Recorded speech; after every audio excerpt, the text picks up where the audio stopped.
Game na ba? Okay, game na. Okay.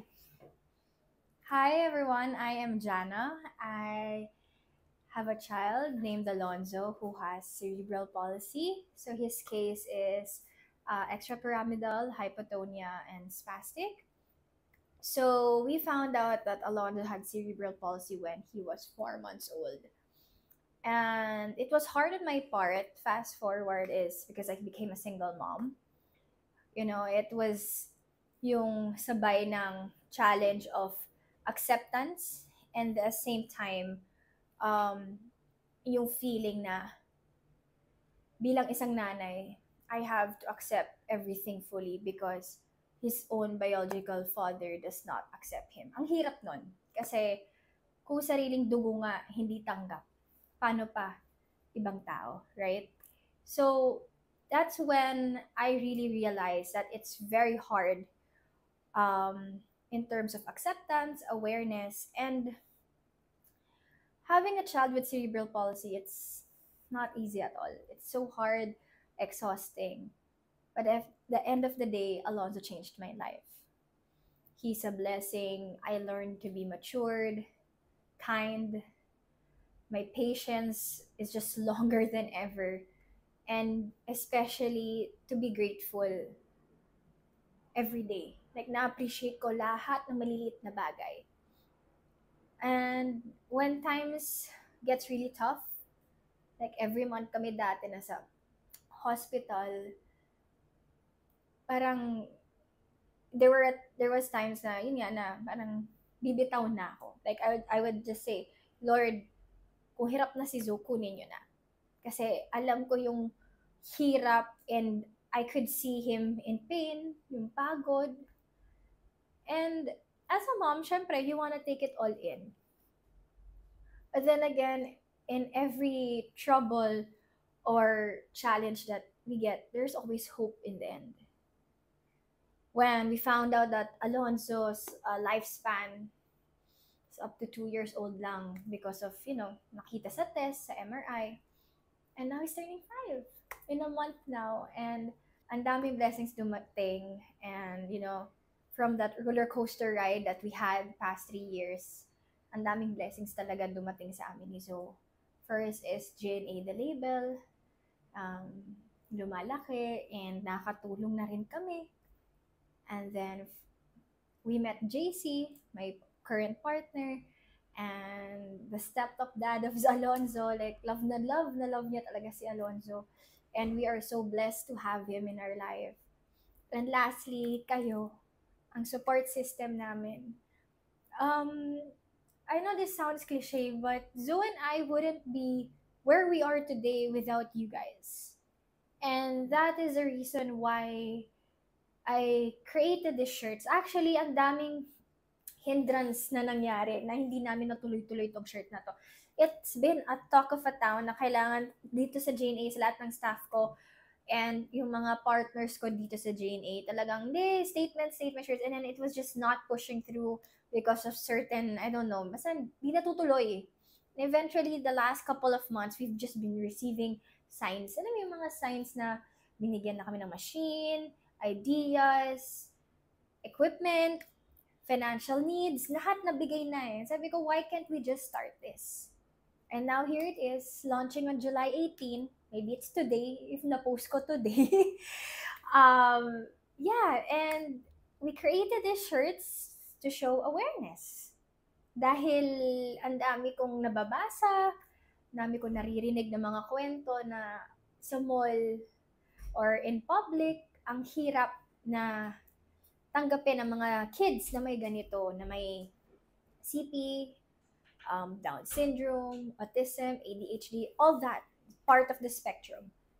And I'm here to help you guys, to show awareness that these kids do belong in this world. Yes, they may be different, but they're not less. They should belong in this world. People need to know who they really are. Hindi dapat sila kinakaawa, kinakahiya, or tinitignan na parang sino sila. We're here now to show that they really do belong. At sana kayo, we could have that support. And sa lahat ng nanay na papanoorin nyo after my video, please do listen to their story. Because it's something that you should watch, should hear about, and be inspired of. Because if you guys think I'm a super mom, you guys should hear their stories. And I'm the last person here. And naiyak ko na po lahat. Kanina sa lahat ng stories nila, naiyak ko na lahat. And I am very truly honored to be part of this community. And now it's my turn to give it back to them, by helping these moms, by helping these kids who has special needs in this world, that they should be known. People should know about them. So everybody, hope you guys could order, because 20% of our profit will go to kids with special needs. And it's a community here po sa Antipolo named Angelic Heart of the Philippines, Antipolo chapter. And maybe pag lumaki pa si JNA the label, dahil sa inyo, baka pati si Down syndrome, autism, and all the other special kids here in Antipolo, matulungan rin natin. So, thank you. So this is Alonzo. So yeah, he is turning 5 next month. Are you excited for your party? Wow! So yun nga, he has his crate. This is where he breathes. And then this one po is his peg. Dito po siya pinapakain because he can't swallow. So my message for Alonzo is for him to be strong, and magsuschool na kami. Are you ready for school? Are you ready? Nag-stop siya, parang hindi ata siya ready. But yeah, he's going to school already, and I'm actually still overwhelmed about everything. I'm sorry if there are times that mommy can't spend the whole day with you because mommy needs to work. And I know naman that the support system that I have sa house, nandiyan si Yaya, si Ate Josie, si Mom, everybody sa house naman, total support naman. Kaya alam kong safe and inaalagaan talagang mabuti si Alonzo sa bahay. And hoping one day, pag nakaluwag na, syempre, more travels with him. I do hope, Alonzo, that we take you to Disneyland. Do you want to go to Disneyland? Yeah? Because mommy loves Disney. And just continue to be strong. And mommy will always be here. And sa lahat dyan na nanonood, thank you for always supporting me and Alonzo. And now with JNA The Label, thank you po talaga sa lahat ng support niyo. Kasi dahil rin po sa inyo, nakakatulong rin ako sa mga bata na may CP rin. And I hope you all still continue to do support us. And lalo na this new project of JNA The Label, which is our inclusion shirts and squad shirts. And for me, it's really to show awareness. And again, 20% of the profit of what we earn in JNA goes to kids with cerebral palsy. And sa lahat ng mga nanay out there, to all moms, stay strong.